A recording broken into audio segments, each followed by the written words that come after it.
Hey everybody, this is Josh with Abe Roofing here in West Terre Haute today. What we've got going on is a customer complaining about some leaking in their house, as well as some warped decking that they're noticing on their front slope.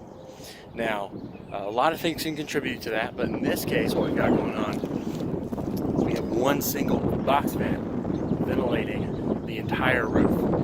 Now, as you can see, this roof has a lot going on to it.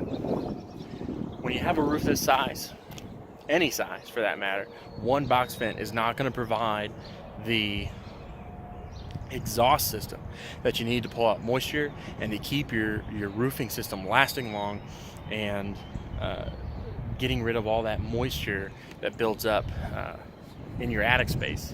Those things can lead to mold, they can lead to damaged decking, but what's really important is that you make sure you have enough ventilation throughout your entire roof. If you have no box vents, no ridge venting like this house has, make sure to give us a call, 844-4ABE-NOW. Visit the link below on honestaberoofing.com. Thanks.